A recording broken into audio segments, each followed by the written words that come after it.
الحمد لله نحمده ونستعينه ونستغفره ونعوذ بالله من شرور أنفسنا ومن سيئات أعمالنا من يهده الله فلا مضل له ومن يضلله فلا هادي له ونشهد أن لا إله إلا الله ونشهد أن محمدا عبده ورسوله أما بعد فأعوذ بالله من الشيطان الرجيم بسم الله الرحمن الرحيم فذكر فإن الذكرى تنفع المؤمنين صدق الله العظيم. اللہ رب العزت نے نبی اکرم صلی اللہ علیہ وسلم کو حکم دیا کہ آپ نصیحت فرمایا کریں، اس لیے کہ نصیحت کے مومنین پر ایسا اثر کرتی ہے کہ ان کو فائدہ دیتی ہے، علمی فائدہ بھی دیتی ہے، عملی فائدہ بھی دیتی ہے، ترغیب بھی دیتی ہے، ترہیب بھی دیتی ہے، نئی موٹیویشن بھی کرتی ہے اور انسان کے علم کو وسعت دیتی ہے، انسان کی سوچ کو وسعت دیتی ہے اور ایک ایسا ملکہ روحانی پیدا ہوتا ہے، ایک ایسا جذبہ اندر پیدا ہوتا ہے کہ جو بغیر نصیحت اور بغیر ترغیب کے پیدا نہیں ہو سکتا. جو مغربی تعلیم زدہ طبقہ ہے ہمارا، مغربی تعلیم یافتہ ایک ہوتا ہے، مغربی تعلیم زدہ ایک ہوتا ہے. یہ جو مغربی تعلیم سے متاثر ایسے ہوتے ہیں کہ اپنے آپ کو چھوٹا اور اس تعلیم کو بڑا سمجھتا ہے. جو ہمارا ایک طبقہ ہے وہ نصیحت کو نہیں مانتا، کہتے نصیحت کی کوئی ضرورت نہیں، کامن سینس آپ کو ہر چیز سمجھا دیتا ہے. اگر آپ کے پاس کامن سینس ہے تو آپ کو پتہ ہے کہ آپ راستے کے ایک طرف چلیں گے تو لوگ دوسری طرف چلیں گے تو سکون ہوگا. لہذا آپ کو سمجھانے کی ضرورت ہی نہیں ہے کہ راستے کے دائیں طرف چلیں یا بائیں طرف چلیں. لہذا پیغمبر کو بھیجنے کی بھی ضرورت نہیں ہے، آگے کسی کو سمجھانے کی بھی ضرورت نہیں ہے. آپ میں عقل ہونی چاہیے، اللہ نے انسان کو عقل دی ہے بس. لہذا ایسا طبقہ نصیحت کو نہ نصیحت سمجھتا ہے، نہ نصیحت کو نصیحت مانتا ہے. قرآن تو ایک عالمگیر کتاب ہے نا، ایک یونیورسلی چیز ہے کہ جو ہمیشہ کی کائنات کے لیے اللہ رب العزت نے بھیجی ہے. تو اللہ کے نبی کو اللہ نے حکم دیا کہ آپ نصیحت کیجیے، اور نصیحت کرنے کے لیے اللہ رب العزت نے نبی کو متعین کیا اور پھر نبی کے بعد نبی کے خلفاء. مجھے تو کوئی نصیحت کرنی آتی بھی نہیں ہے، صحیح سی بات یہ ہے، نہ اتنے علم ہے نہ اتنا تقویٰ ہے. بس چونکہ بعض دفعہ ایک ترتیب بنا لی جاتی ہے تاکہ اس ترتیب میں سنانے والے کا بھی فائدہ ہوتا ہے، سننے والے کا بھی فائدہ ہوتا ہے. تو لوگ بیٹھ جاتے ہیں تو اللہ رب العزت سننے والوں کی برکت سے کچھ نہ کچھ بات القاء کر ہی دیتے ہیں. تو اصل میں سننے والا تو عام طور پہ اپنا کمال سمجھتا ہی نہیں ہے، عام سی بات ہے. سنانے والے کو بھی اپنا کمال سمجھنا ہی نہیں چاہیے. جب سنانے والے نے اپنا کمال سمجھا وہ کام سے گیا. آپ دیکھیں بعض مرتبے اللہ تعالیٰ کوئی ایسی بات کہلوا دیتے ہیں جو کسی واسطہ در واسطہ کسی تک پہنچتی ہے اور پھر وہ بندہ عمل کرتا ہے تو اس عمل کی برکت سے اللہ کہنے والے کو بھی بخش دیتے ہیں، کہنے والے کا بھی کام بنا دیتے ہیں. تو وہ سننے والا بعض مرتبہ سامنے بیٹھ کے سن رہا ہوتا ہے، بعض مرتبہ کسی واسطے سے سن رہا ہوتا ہے۔ بیٹا دروازہ کھولیں۔ بعض مرتبہ کسی واسطے سے احمد بیٹا ادھر آؤ، آپ ادھر بیٹھو، شاباش، آپ ادھر بیٹھے، وہ چھوٹے ان کو کھیلنے تھے۔ بعض مرتبہ کسی واسطے سے بات اثر کرتی ہے، بعض مرتبہ براہ راست اثر کر جاتی ہے، اور اس سے کہنے والے کا بھی نفع ہو جاتا ہے۔ تو بس اس نیت سے کچھ ہم نے ایک دن مقرر کر لیا ہے کہ اللہ تعالیٰ اس میں برکت ڈال دیں، ورنہ اہلیت تو کچھ بھی نہیں ہے، بڑوں کا حکم ہے اس لیے بیٹھ جاتے ہیں۔ آپ لوگوں کا نیک گمان ہے کہ آپ لوگ سننے کے لیے بیٹھ جاتے ہیں، تو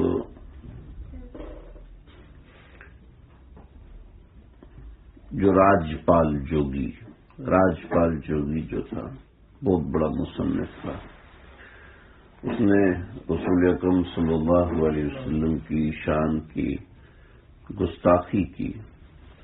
اس شان کی گستاخی کرنے میں اس نے ایک کتاب لکھی رنگیلا رسول کے نام سے، جس میں اس نے ہمارے آقا صلی اللہ علیہ وسلم کو نشانہ بنایا کہ آپ صلی اللہ علیہ وسلم نے زیادہ شادیاں کی تھی۔ اس بات کو اس نے نشانہ بنایا اور اپنی گندی ذہنیت کو سامنے رکھا، اور اپنی گندی ذہنیت کی وجہ سے ہمارے آقا صلی اللہ تعالی علیہ وسلم کے اوپر اس نے طرح طرح کے الزامات لگائے اور طرح طرح کے بہتان لگائے۔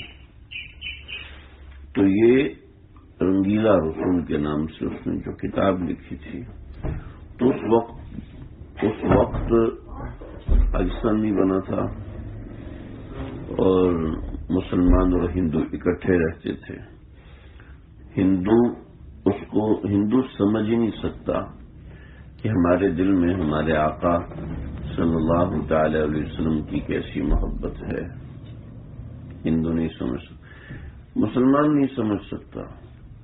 مسلمان آج کل نہیں سمجھتے کہ یہ لوگ اللہ سے کیوں محبت کرتے ہیں، یہ لوگ رسول اللہ صلی اللہ علیہ وسلم سے کیوں محبت کرتے ہیں، ان کو دین سیکھنے سکھانے کی کیا ضرورت ہے۔ آج کل تو مسلمان نہیں سمجھتا، تو ہندو کہاں سے سمجھے گا کہ مسلمان کے قلب میں اللہ کے نبی کی محبت کتنی ہوتی ہے، مسلمان کے قلب میں رسول اللہ صلی اللہ علیہ وسلم سے تعلق کتنا ہوتا ہے۔ تو اتنا تعلق ہوتا ہے کہ اپنے بچوں کو وقف کر دیتے ہیں کہ اس نے کوئی نہیں پڑھنا اسکول، اس نے کوئی نہیں پڑھنا کالج، اس نے جانا ہے تو اللہ کے نبی پہ نازل کردہ کتاب کو یاد کرنا ہے، اور وہ چھوڑ دیتے ہیں ادھر ادھر کی ساری باتیں اور لگ جاتے ہیں قرآن میں اور قرآن کے علم کو سیکھنے میں، قرآن کے معانی کو سیکھنے میں۔ یہ تو ایک لوگ ہیں، اور اسی طرح کے دوسرے لوگ ہیں کہ اپنے بچوں کو دین کے حوالے سے کمپلیکسٹی کے شکار ہو جاتے ہیں اور جناب وہ دین سے ہٹا کے دنیاوی چیزوں میں لگا دیتے ہیں۔ مجھے ایک بچی نے خط لکھا، خط میں آدھی انگریزی ماری ہوئی۔ میں نے انگریزی سیکھنی ہے اس لیے کہ دین کی تبلیغ کے لیے انگریزی بہت ضروری ہے۔ اس میں جا بجا بلا بجا کی انگریزی، ایسے خط آئے روز میرے پاس آتے رہتے ہیں۔ میں چونکہ ان کو جانتا ہوں تو میں نے ان کو سختی سے منع کیا۔ ابھی آپ تحصیل علم کے اندر جو لگے ہوئے ہیں، اگر آپ یکسوئی کے ساتھ تحصیل علم میں نہیں لگیں گے تو آپ نہ ادھر کے رہیں گے نہ ادھر کے رہیں گے، ٹھیک ہے؟ نہ تو آپ ادھر کے رہیں گے نہ ادھر کے رہ سکتے ہیں۔ انگریزی سے فائدہ ہوتا ہے، بچوں سے بھی فائدہ ہوتا ہے، وہ کیوں؟ ہر فائدے کی چیز اگر مجھے آنی چاہیے، ہر فائدے کی چیز مجھے پتہ ہونی چاہیے، تو دنیا میں کروڑوں چیزیں ہیں جن سے فائدہ ہوتا ہے، کیوں نہیں وہ حاصل کرتے؟ ڈاکٹر بننے سے فائدہ نہیں ہوتا، الٹا لٹکنے سے فائدہ نہیں ہوتا. پوچھو یہ جو ورزش کروانے والے ان سے پوچھو الٹا لٹکنے سے کتنا فائدہ ہوگا.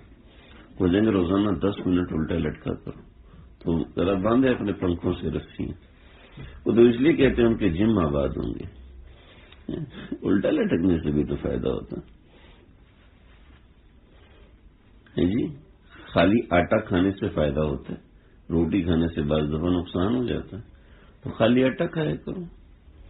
بس یہ ایک اپنا شوق ہے، کسی سے متاثر ہوئے اس کی انگریزی بڑی اچھی ہے، اس کو دین کی زد میں لا کے انگریزی سیکھنے کی کوشش کر رہے ہیں اور اس کو دینی کپڑے پہنا رہے ہیں. دیکھو مجھے کتنا ہو، دیکھو فلاں کو کتنا. ارے اپنا فائدہ تو دیکھو. یا تو کسی کو بڑا بناؤ نہیں، اگر بنایا تو پھر بات کو مانو نا. یہ کیا ہے کہ بات پسند نہیں آئی تو ناراض ہو گئے. اگر شیخ نے ڈانٹ دیا تو اب بات کرنے کا دل نہیں کرتا، اب خط لکھنے کا دل نہیں کرتا، اب پوچھنے کا دل نہیں کرتا، کیونکہ وہاں تو ڈانٹ پڑ جاتے ہیں. اگر اس نے اس موقع پہ نہیں ڈانٹا تو وہ تو بے ایمان ہو جائے گا. اللہ. تو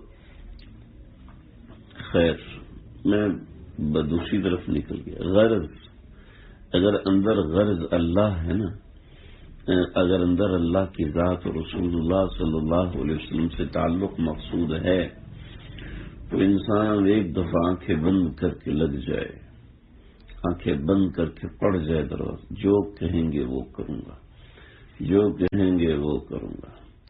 حضرت خواجہ صاحب رحمۃ اللہ علیہ پائے کے شاعر تھے. جس مشاعرے میں چلے جاتے تھے نا سب ایک طرف ہو جاتے تھے. اب خواجہ صاحب شعر پڑھیں گے. آخری عمر میں اشعار کہنا بند کرتی ہے، یعنی کہ اب یہ مینا اور ناؤ اور اس طرح کی چیزیں کہ میں اشعار کے ذریعے سے تبلیغ کروں، اب یہ نہیں کروں گا. پھر بس کبھی کبھار کوئی ایک شعر لکھ کے دے دیا تو لے دیا. بڑا خوبصورت شعر ہے، مجھے یاد نہیں ہوتا تو میں آپ کو سنا دوں. میں کہہ رہا تھا ہر فائدے کی چیز حاصل نہیں کی جاتی، لیکن آپ نے پکا ارادہ کر لیا کہ میں نے تو یہ کرنا ہے، تو پھر مشورہ کرنے کا کیا فائدہ، پھر پوچھنے کا کیا فائدہ. آپ نے جب کرنا ہی ٹر پر سیکھنا ہے پوچھنے کی ضرورت کیا ہے. میں پریشان ہو گیا ہوں اس طرح کے کہ اگر آپ نے سیکھنا ہی ہے تو ہر چوتھے بھائی آپ جاؤ، دفعہ کرو مدرسے کو، جاؤ آپ کالج میں جاؤ پڑھو. آپ کو کس نے منع کیا مدرسہ پڑھو؟ آپ کالج پڑھیں، آپ جائیں مدرسے میں. مدرسے کو آپ کی ضرورت ہے، جائیں آپ کالج میں. کالج میں آپ جیسے بچے بہت ہیں. میں خود سیکھا ہوا انگریزی، میں خود کئی انگریزوں سے بات کیا، خود کئی انگریزوں کو میں نے. لیکن میں جو مبتدی لوگ ہیں وہ انگریزی سے اتنا متاثر ہو جاتے ہیں کہ اسی کو اوڑھنا بچھونا بچھائے. اور کس سے متاثر ہوتے ہیں؟ وہ ان کے ساتھ جو کسٹم پشٹم ہر تھوڑی دو لفظ کے بعد ایک انگریزی کا جملہ مارتے ہیں تو یہ ہے کیسے انگریزی بول رہے ہیں، کیسے انگریزی بول رہے ہیں. ہمارے ٹیچر سے انہوں نے ہمیں انگریزی کے چند جملے سکھائے کہ یہ چند جملے یاد کر لو، یہ جملے انگریزوں کو بھی نہیں آتے، وہ جملے ہوتے ہی نہیں. تو ہم نے کون سا انگریزوں کے ساتھ بولے، جو تم سے تھوڑی سی بولے نا تو آگے سے نا یہ جملے بول دینا. تو پھر اردو میں بات کرو. تو دونوں میں چند ایک جگہ پہ بڑا فائدہ دیا ہے، کیونکہ جو جتنی مرضی انگریزی مارے اس کو آتی تو ہے نہیں ہے. پاکستانی آتی، پاکستان میں عام طور پہ سب کو پوری طور پہ انگریزی نہیں آتی. تو چونکہ وہ دیکھتے ہی آدمی فرفر 3-4 جملے بولے تو فوراً اردو پہ آ جاتا ہے. تو کیا ضرورت ہے ان چیزوں میں پڑھنے کی؟ اول اپنی بنیاد مضبوط کریں، اپنی بنیاد مضبوط کریں. جو علم سیکھنا، یہ خاص طور پہ یہ حافظ بننا ہے، یہ حافظ بننا ہے. آپ لوگ متاثر نہیں ہونا انگریزی سے، سمجھ رہے. یہ خاص طور پہ مدرسے کے لڑکوں پہ حملہ کرتی ہے. تو کالج کی لڑکیاں ذرا ان سے کو تم انگریزی بول کے دکھاؤ، وہ بھی نہیں بول سکتے ہیں. ان کا دوسرے گیئر تک چلیں گے، تیسرے گیئر میں پھر اردو پہ آ جائیں گے. ہاں جی، 2 گیئر تک تو چلے گی. تھینک یو شکریہ انگریزی میں ہوگا، اس کے بعد سب گیا.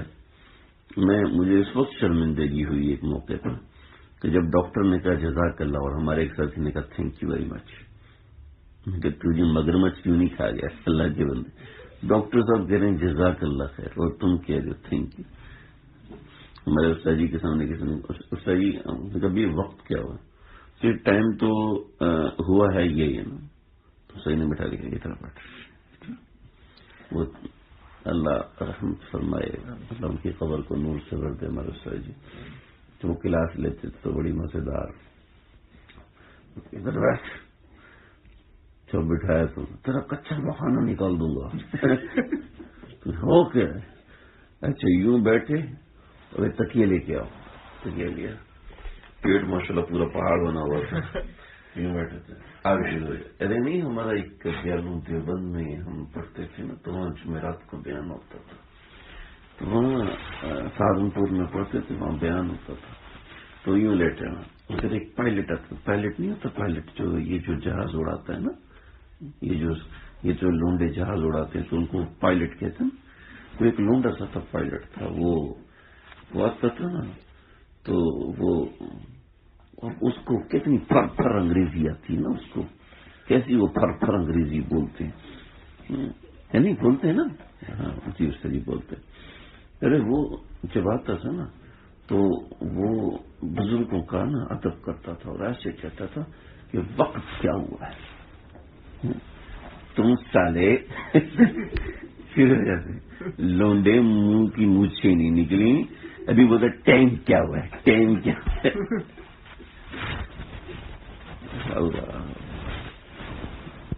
ایک مرتبہ ہماری کلاس سے ناراض ہو گئے، کس بات پہ پتہ ہے؟ تم لوگوں نے بتایا کیوں نہیں میری مونچھیں بڑی ہوئی اللہ غریب رحمت کرے، بہت شفیق استاد، ہمیں سراجی پڑھائی، میراث کے مسائل تفسیر پڑھائی، عجیب، مولانا انیس صاحب رحمۃ اللہ علیہ کے شاگرد تھے، مولانا انیس صاحب رحمۃ اللہ علیہ یہ ہمارے بزرگوں میں سے بہت بڑے بزرگ گزرے، مولانا انیس صاحب نے حضرت شیخ الحدیث رحمۃ اللہ علیہ، حضرت شیخ الحدیث مولانا زکریا، جہاں بھی آپ کو سنیں نا شیخ الحدیث، دروازہ کھلا ہوا ہے کیا بند کر کے، جہاں بھی آپ سنیں گے نا شیخ الحدیث اس سے مراد ہوں گے حضرت مولانا زکریا صاحب رحمۃ اللہ علیہ، فضائل اعمال والے، ٹھیک، شیخ الحدیث مولانا زکریا صاحب رحمۃ اللہ علیہ نے ان کو ایک خط دیا، اس کو 40 سال کے بعد کھولیے گا،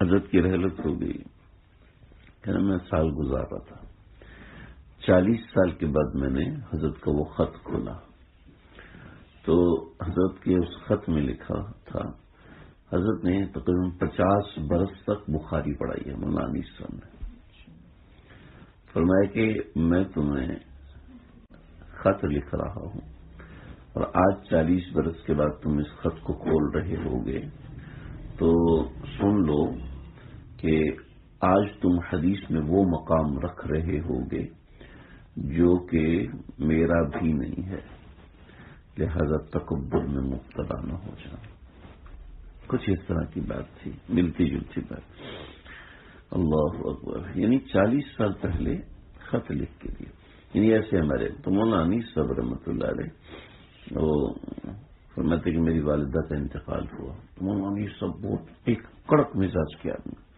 سخت مزاج کے آدمی،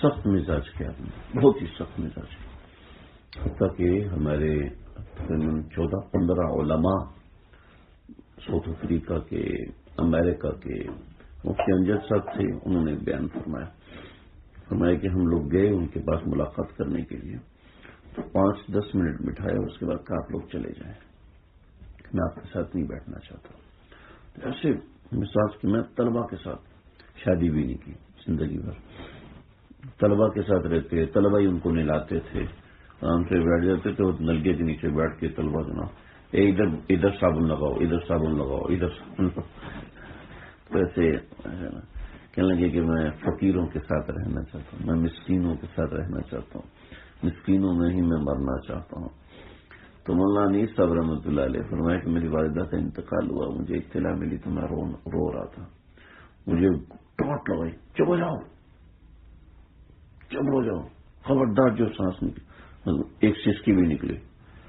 کہنے لگے اس کے بعد میں نے کوشش بھی کی، مجھے رونا نہیں آیا. ایسی توجہ، قلبی توجہات ایسی. بات کدھر نکل گئی. تو غازی علم الدین نے اس زمانے میں جب راجپال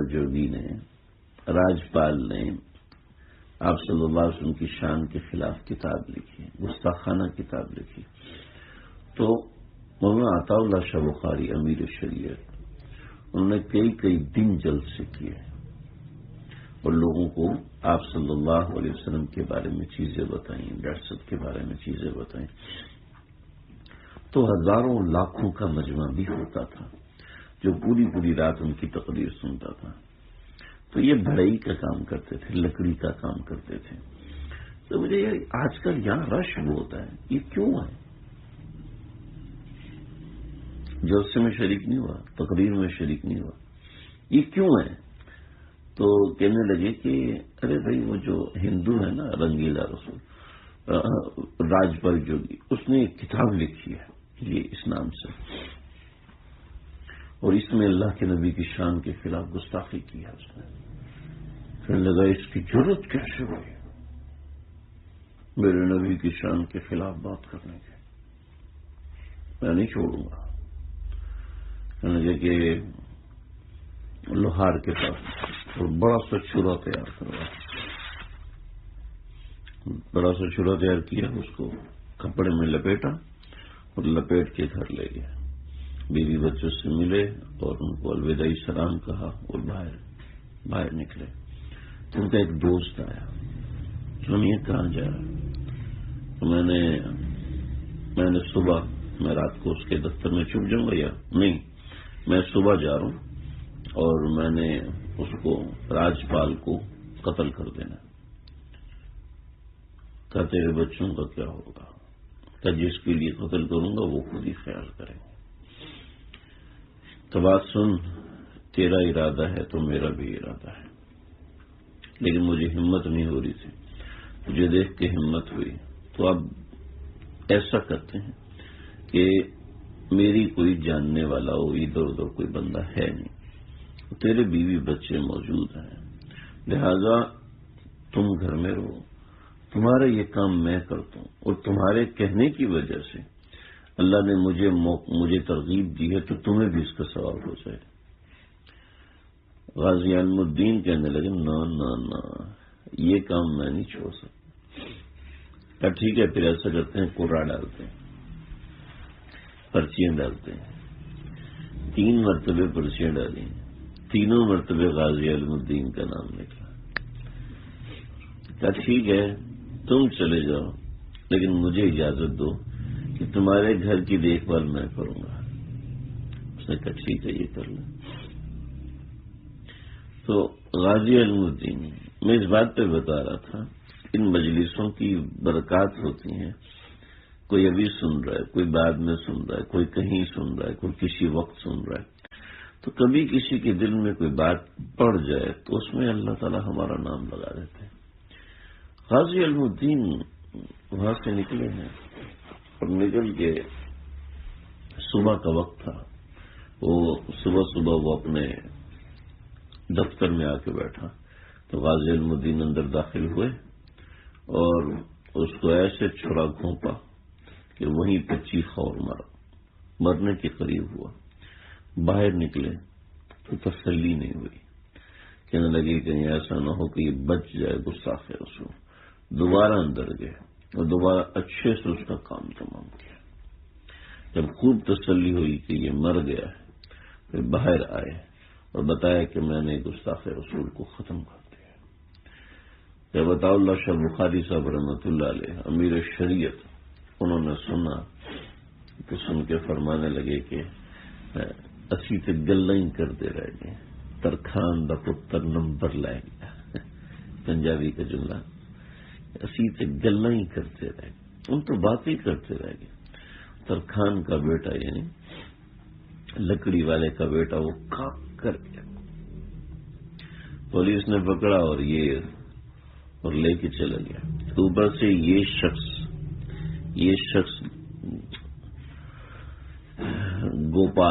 گوپال جو ہے، گوپال کو ایک شہر سے دوسرے شہر لے جانے کے لیے ٹرین میں لے کے گئے، ٹرین اسٹیشن لے کے گئے.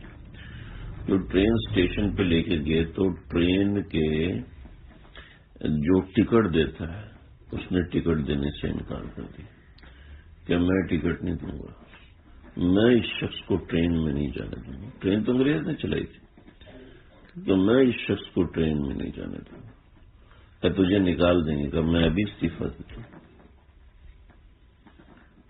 دوسرے مسلمان کو، دوسرے کو کہا تم ٹکٹ دو، کہ میں استعفیٰ دے دوں گا، میں اس کے لیے ٹکٹ نہیں دوں گا. جو اس کا سب سے بڑا ہوتا ہے ٹرین کا پتہ نہیں کون ہوتا ہے. مجھے یہ واقعہ سنایا تھا مولانا نذیر احمد توسیع صاحب رحمۃ اللہ علیہ. یہ واقعہ ہمیں سنایا انہوں نے شعبان کی ابتدائی 10 تاریخوں میں اور رمضان کی ابتدائی 10 تاریخوں میں ان کو شہید کر دیا گیا. انہوں نے جمیل احمد تھانوی صاحب کے ساتھ ان کو شہید کیا گیا تھا. تو واقعہ سناتے وقت وہ بھی آپ دیدہ تھے اور سارا مجمع رو رہا تھا. ان کی تو ایک کیفیت تھی عجیب. فرماتے تھے ختم نبوت کا مسئلہ ہو، اگر 8-2:30 بجے بھی ہو تو مجھے بلا لینا، میں آ جاؤں گا، میں منع نہیں کر سکتا. ختم نبوت کی بات ہی ایسی. تو فرمایا کہ ان کے بڑے کو بلایا.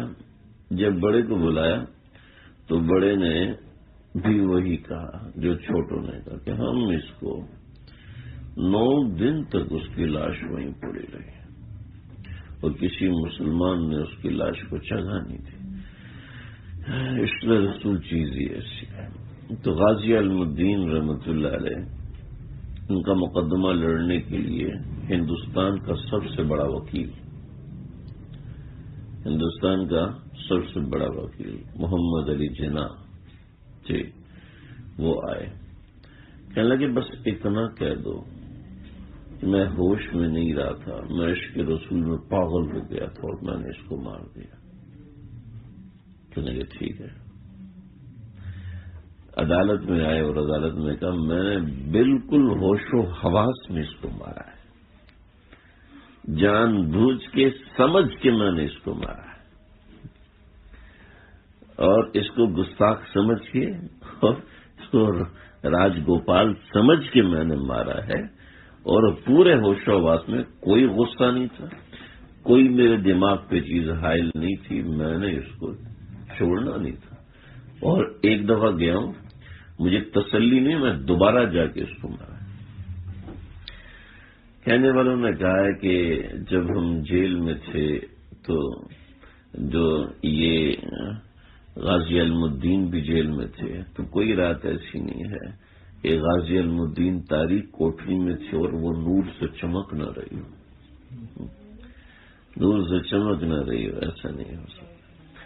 تو میں کہنے کا مقصد یہ ہے کہ کوئی اللہ رب العزت میرے دل میں اتار دے، کسی کے دل میں اتار دے.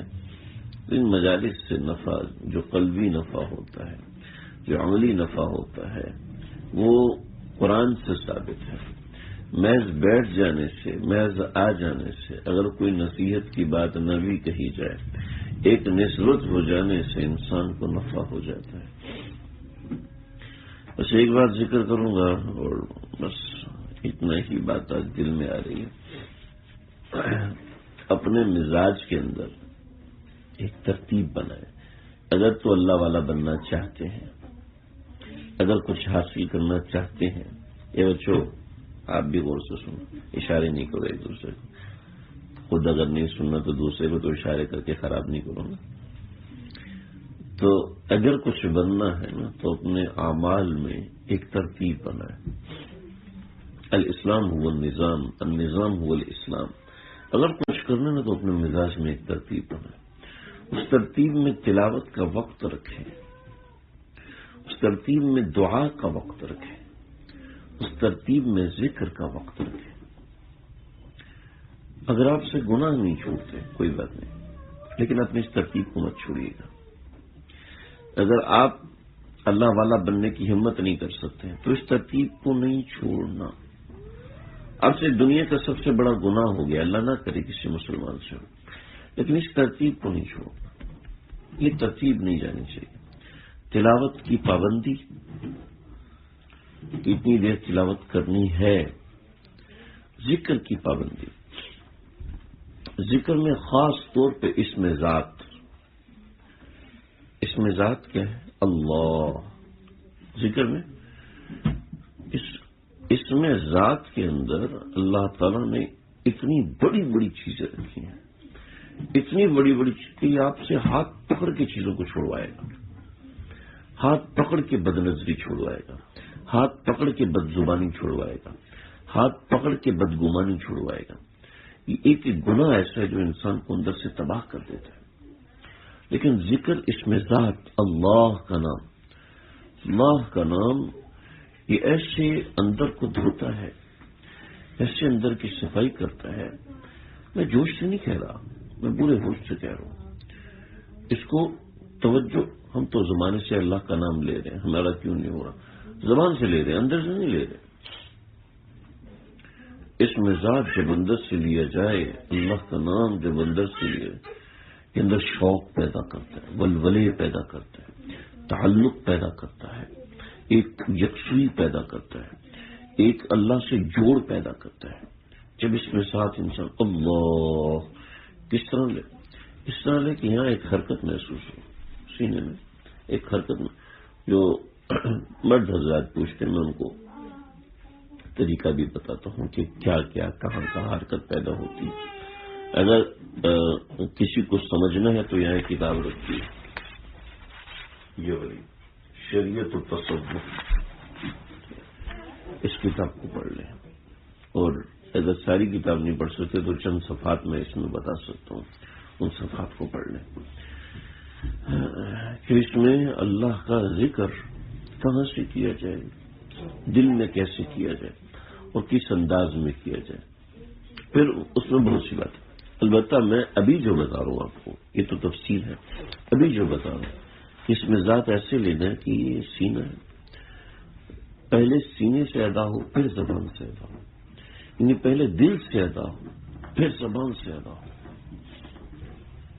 دل نے حرکت ہی نہیں کی اور زبان حرکت کر کر تھک گئی، نہیں، یہ بھی فائدے مند ہے. اور ذکر تو فائدے سے خالی ہے ہی نہیں نا، لیکن جو اس کا اصل فائدہ ہے وہ اندر سے ایک ہمارا، ہم جو 3 چیزوں سے مل کے بنے، جانور 2 چیزوں سے مل کے بنے، ہم بنے ہوئے. دیکھیں، ہم عام طور پہ کہتے ہیں انسان اور جانور میں فرق یہ ہے کہ اس میں عقل نہیں ہوتی، انسان میں عقل ہوتی ہے. ٹھیک ہے، عقل تو جانور میں بھی ہوتی ہے، ٹھیک ہے، لیکن اس کی عقل ایک خاص قسم کی ہوتی ہے، وہ والی عقلیت جو انسان کے پاس ہوتی ہے. لیکن عقل بہرحال ہوتی ہے اس جانور. عقل اگر نہیں ہوتی تو بلی اگر اوپر سے چھلانگ لگاتی تو محتاط ہو کے چھلانگ لگاتی ہے نا. آپ لگا سکتے ہیں؟ نہیں لگا سکتے. وہ کیسے لگا لیتی؟ عقل ہے نا اس میں، طریقہ اس کو آتا ہے. اور ایک فوجی ہے، کمانڈوز ہے، اوپر سے جمپ لگائے گا، لگا لے گا نا. میں اور آپ، کیونکہ اس نے اس کی عقل حاصل ہے کیسے لگانی ہے اوپر سے جمپ. میں نے نیچے آنا ہے تو میں نے پاؤں کو بینڈ رکھنا ہے، میں نے پاؤں کو بینڈ رکھنا ہے، اور پاؤں کو بینڈ رکھوں گا تو میرے گھٹنوں پہ اثر نہیں پڑے گا، پھر ٹانگوں پہ بھی اثر نہیں پڑے گا. وہ طریقہ کار ہوتا ہے. ہم نے کراٹے میں تھوڑی بہت چیزیں سیکھی، اتنی زیادہ اونچی والی نہیں سیکھی، تھوڑی بہت سیکھی. تو جو کمانڈوز ہوتے ہیں ان کو طریقہ کار آتے ہیں، ان کو درختوں پہ چڑھنا اترنے کا طریقہ کار، اور 50 قسم کے بندر سے زیادہ تیزی سے وہ چڑھ جاتے ہیں. تو اس طریقے سے یہ معاملات ہوتے ہیں. تو عقل ہوتی ہے ان میں بھی. ہم جو بنے ہیں نا 3 چیزوں سے، جانور بنے 2 چیزوں سے. ہم ایک بنے ہیں جسم سے اور ایک بنے ہیں جان سے. ان 2 چیزوں سے جانور بنا ہوا. جسم جانور کے پاس، جان جانور کے پاس بھی. ہمارے اندر ایک تیسری چیز ہے اور وہ ہے روح. ٹھیک ہے جی، وہ ہے روح.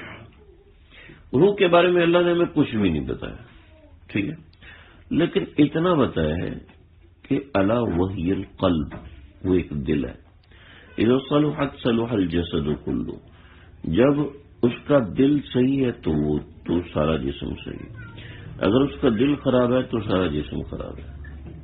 ٹھیک ہے. اب میں نے کئی ڈاکٹروں سے بات کی، میں نے کہا بھائی اللہ رب العزت نے جو بات فرمائی ہے، رسول اللہ صلی اللہ علیہ وسلم نے جو بات فرمائی ہے، دل کے لیے صدر کا لفظ، صدر سینے کو کہتے ہیں. ٹھیک ہے. دل کے لیے صدر کا لفظ استعمال ہوا ہے، دل کے لیے صدور کا لفظ استعمال ہوا ہے، دل کے لیے قلب کا لفظ استعمال ہوا ہے. ٹھیک ہے. اس طریقے سے اور بھی الفاظ دل کے لیے سب یہ الفاظ ہیں. دل میں تو کوئی دماغ ہوتا ہی نہیں، سوچنے کا مادہ نہیں. امام غزالی رحمۃ اللہ، میں پہلے بھی سنا چکا ہوں، امام غزالی رحمۃ اللہ علیہ نے لکھا اس سے قلب روحانی یعنی روح کا قلب مراد ہے، یہ والا دل مراد نہیں. البتہ اس دل کے ساتھ روح کا دل جڑا ہوا ہے. ٹھیک ہے. یہ جو ہم ذکر کرتے ہیں نا، یہ ذکر صرف زبان سے نہیں ہوتا، یہ روح کا ذکر ہوتا ہے. یعنی جو میں ہوں اصل اس کا ذکر یہاں سے ہوتا ہے، قلب سے ہوتا ہے. اس قلبی ذکر کا اثر پھر پورے جسم میں جاتا ہے. اذا صلحت صلح الجسد کلہ، جب یہ والا دل صحیح ہوگا تو سارا جسد صحیح ہوگا. اس سے یہ والا دل مراد نہیں ہے. کسی کو ہارٹ اٹیک ہوتا ہے، اللہ ہم سب کی حفاظت فرمائے، اگر کسی کو ہارٹ اٹیک ہوتا ہے تو کیا وہ ذکر نہیں کر سکتا؟ کر سکتا. یہ والا دل مراد نہیں ہے حدیث میں. اللہ کے نبی نے الا بذکر اللہ تطمئن القلوب، یہ والا ذکر کرو تمہیں ہارٹ اٹیک نہیں آئے گا، تمہارا دل ٹھیک ہو جائے گا. یہ مطلب ہے اس کا. ذکر سے دل میں اطمینان ہوتا ہے، تو آپ ذکر کی 3-4 تسبیحات کرو، آپ کو خون پتلا ہو جائے گا، بالکل ٹھیک، کوئی دوائی کھانے کی ضرورت نہیں. یہ مطلب نکل سکتا ہے نا، حالانکہ یہ مطلب نہیں ہے. کیوں نہیں؟ اس لیے کہ تطمئن القلوب سے یہ والا دل مراد نہیں ہے، یہ روحانی دل مراد ہے. وہ روحانی دل جو ہم سے فیصلے کرواتا ہے. روحانی دل آپ سے فیصلے کرواتا ہے چلو مسجد، روحانی دل آپ سے فیصلے کرتا ہے کوئی ضرورت نہیں مسجد جانے کی، یعنی دل خراب ہے. وہ آپ سے فیصلے کراتا ہے خبردار جو موبائل پہ فلم دیکھی. اور روحانی دل آپ سے فیصلے کرواتا ہے خبردار جو کسی کو گالی دی. وہ آپ سے فیصلے کراتا ہے خبردار جو کسی کو ایسا ویسا برا بھلا کہا.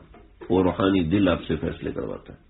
اذا صلحت صلح الجسد کلہ، جب یہ ٹھیک ہوگا تو سارا جسد ٹھیک ہوگا. وإذا فسدت فسد الجسد كله الا وهي القلب، وہ دل ہے. میرے ایک ساتھی کرونا میں انتہائی نگہداشت میں چلے گئے، بہت خطرناک ان کی طبیعت میں. میرے پاس آئے، یہاں بھی آتے رہتے ہیں، میرے پاس آئے کہ فیصل بھائی قصہ سمجھ میں نہیں آیا. تو کیا ہوا؟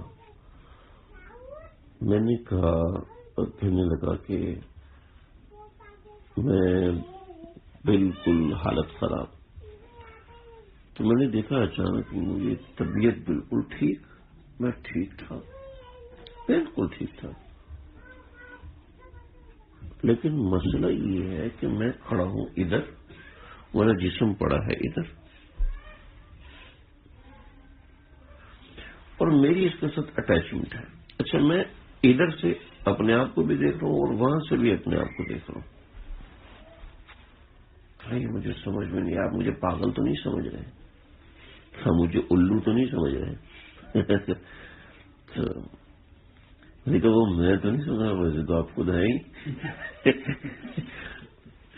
تو کہنے لگے کہ یہ مجھے سمجھ میں نہیں ہے.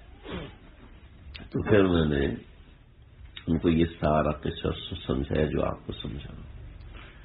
ٹھیک ہے. کہنے لگا کہ جب میں نے اس کو سمجھایا، پھر میں نے کتاب بھی دی، آپ کو بھی دی تھی، تو میں نے ان سے کہا کہ انہوں نے مجھے ایک بات بتائی. کہنے لگے کہ نہ، میں پہلے اس کو دیکھتا ہوں، وہ ٹھیک ہوگا تو میں ٹھیک ہوں گا، وہ خراب ہوگا تو میں خراب ہوں گا، اس کی طبیعت بگڑے گی تو میری طبیعت بگڑے گی. تو میں دوائی کھانے سے پہلے اس کو دیتا بھائی تو ٹھیک ہو جانا بھائی. یعنی دلی دل میں کہتا ہے اللہ جی اس کو ٹھیک کرتے ہیں، یہ ٹھیک ہوگا تو. یعنی 5 دن تک میری اور اس کی جنگ رہی. میں تلاش کرتا تھا کدھر ہوں میں، ٹھیک ہے، اور وہاں سے تلاش ہوتی تھی کہ میں ادھر ہوں. کہ ایک عجیب سا ایک ڈائمینشن عجیب بنا ہوا تھا جس کی مجھے سمجھ میں نہیں آئی. تو اصل میں جو ہم ہے نا، ہم یہ اصل اللہ کے نبی نے اس مرکز دل کو بتایا، اور ذکر قلبی اصل یہ ہوتا ہے۔ جب ہم ذکر کرتے ہیں تو اس کا اثر روح پر ہوتا ہے، پھر اس کا اثر جسم پر ہوتا ہے۔ کیوں جی، آپ کھانا کھاتے ہیں؟ آپ کھانا کھاتے ہیں؟ کئی دفعہ زندگی میں آپ کے ساتھ ایسا ہوا ہوگا، نہیں ہوا تو منع کر دیجیے گا، کھانا کھانے کا دل نہیں کر رہا۔ ہوا کبھی ایسا آپ کے ساتھ؟ ہوئے آپ کے ساتھ؟ کوئی بندہ ایسا ہے جس کے ساتھ کبھی ایسا نہ ہو؟ بچوں کی بات نہیں کر رہا، آسی کے کہانی ہے جی، کوئی ایسا بندہ ہے جس کا زندگی میں کبھی کھانے کا دل نہ کیا ہو؟ جب کھانے کا دل نہیں کر رہا ہوتا تو اس وقت پیٹ صاف نہیں ہوتا، منہ صاف نہیں ہوتا، سمجھ گئے؟ یعنی اس طرح کی چیزیں ہیں جو ہمارے جسم کے ساتھ لگی ہوئی ہیں، لیکن عوارضات اس کے خلاف ہوتے ہیں، بہت سے عوارضات اس کے خلاف ہوتے ہیں۔ ایسے ہی روح بھی بہت سے ایسے معاملات کرتی ہے، ہمارے جسم سے متصل ہوتی ہے۔ یہ بات سمجھ میں آ رہی ہے آپ کو؟ تو ذکر جب ہم کرتے ہیں تو جیسے روٹی موجود ہے، کھانے کا دل نہیں کر رہا ہے نا، ایسے ہی جب یہ روح ذکر کرتی ہے نا تو گناہ موجود ہوتا ہے، کرنے کا دل نہیں کرے گا۔ گناہ کا دائیا موجود ہے، کرنے کا دل نہیں کرے گا۔ گناہ کا تقاضا موجود ہے، کرنے کا دل ہی نہیں کرے گا، ہے جی۔ بستر موجود ہے، سونے کا دل نہیں کرے گا، اب تہجد میں جانے کا دل۔ اب کیا ہے؟ اب روح مضبوط ہو چکی ہے، اور جب گناہ نہیں ہے، تقاضا پیچھے لگا، اس کا مطلب روح کمزور ہے، جسم مضبوط ہو رہا ہے۔ کوئی صحت کے باوجود نماز نہیں پڑھ رہا، اس کا مطلب جسم مضبوط ہے، روح کمزور ہے، سمجھ رہے؟ تو یہ روح مضبوط ہوتی ہے ذکر سے، سمجھ رہے؟ یہ بنیادی بات ہے۔ پھر اس کے بعد آگے کی باتیں، کبھی ایسے ہوتا ہے کہ گناہ کا تقاضا شدت سے بڑھ جاتا ہے، وہ اللہ کی طرف سے آزمائش ہوتی ہے۔ ذکر بھی کر رہا ہے، پابندی کے ساتھ پڑھ رہا ہے، نماز بھی پڑھ رہا ہے، پابندی سے پڑھ رہا ہے، لیکن پھر بھی گناہ کا تقاضا بڑھتا جا رہا ہے، پھر بھی غفلت بڑھتی جا رہی ہے۔ تو یہ کبھی کبھی اللہ کی طرف سے آزمائش، پھر وہاں شیخ کی ضرورت۔ میں بنیادی بات آپ کے سامنے عرض کروں۔ اللہ تعالیٰ مجھے، آپ کو، اللہ ہم سب کو جو باتیں کہیں ہیں سمجھنے کی، عمل کرنے کی توفیق عطا فرمائے۔ وآخر دعوانا الحمدللہ رب العالمین۔ بسم اللہ الرحمن الرحیم۔ الحمد للہ رب العالمین، والصلاة والسلام علی سید الانبیاء واشرف الانبیاء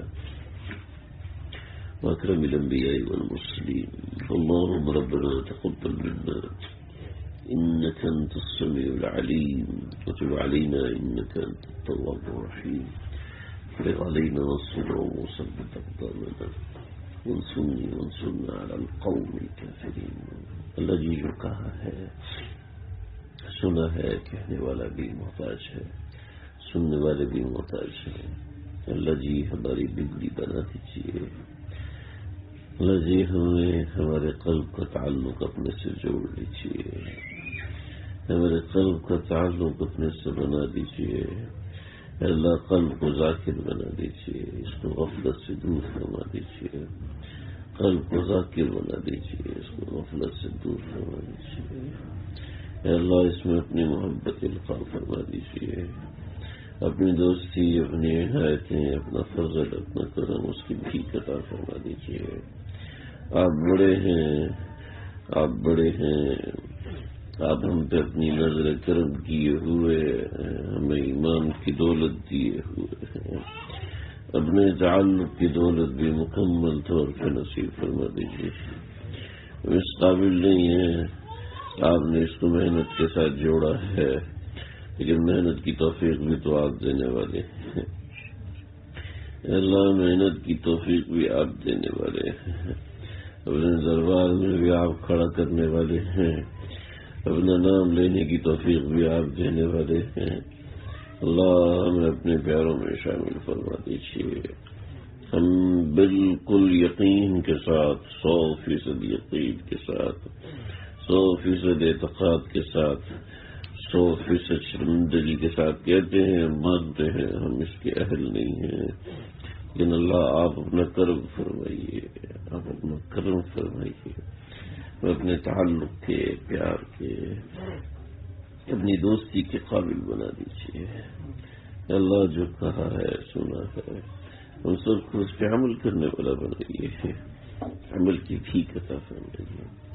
اے دونوں جہانوں کے پروردگار، ہمارے گناہوں کو معاف فرمائیے، صغیرہ گناہ بھی معاف فرمائیے، کبیرہ گناہ بھی معاف فرمائیے، جو جان بوجھ کے کیے وہ بھی معاف فرمائیے، جو انجانے میں کیے ہیں وہ بھی معاف فرما دیجیے۔ اے اللہ یہاں جتنے بھی لوگ آئے ہیں ان سب کی حاجات کو اپنے فضل سے پورا فرما دیجیے، اپنے کرم سے پورا فرما دیجیے۔ ہمیں جو لوگ بیمار ہیں گھروں میں ہسپتالوں میں، اللہ سب کو صحت عطا فرمائیے۔ جو لا علاج امراض میں مبتلا ہیں اللہ ان سب کو صحت عطا فرمائیے، اللہ ان سب کو صحت عطا فرمائیے۔ اے اللہ جو کورونا میں مبتلا ہے، جو کینسر میں مبتلا ہے، دل کے مرض میں، گردوں کے مرض میں مبتلا ہے، اللہ سب کو صحت عطا فرمائیے۔ بے اولادوں کو نرین صالح اولاد کی دولت سے نواز دیجیے۔ جن کو اولاد دی ہے ان اولادوں کو اپنے والدین کا فرما بردار بنائیے، والدین کی آنکھوں کی ٹھنڈک بنا دیجیے۔ ہمارے آصف بھائی کو اے اللہ نرین صالح اولاد کی دولت سے نواز دیجیے۔ اے اللہ جو کمی ہے اپنے فضل سے پوری فرما دیجیے۔ ہمارے نعمان بھائی ان کے بیٹے عبداللہ کو، حسن کو، کے والدین کو صحت کلی عطا فرمائیے۔ ہمارے ڈاکٹر خالد صاحب اللہ جس مسئلے میں پریشان ہیں اپنے فضل سے پریشانی کو دور فرما دیجیے۔ اے اللہ ہمارے خالد محسن بھائی پھر گھر کے حوالے سے پریشانی ہے، اپنے فضل سے پریشانی کو دور فرمائیے۔ ہم سب کے دلوں میں جو جائز حاجتیں ہیں اے اللہ اپنے فضل سے عنایت سے پوری فرما دیجیے۔ اللهم ربنا تقبل منا إنك أنت السميع العليم وتب علينا إنك أنت التواب الرحيم، وصلى الله تعالى على خير خلقه محمد وآله وصحبه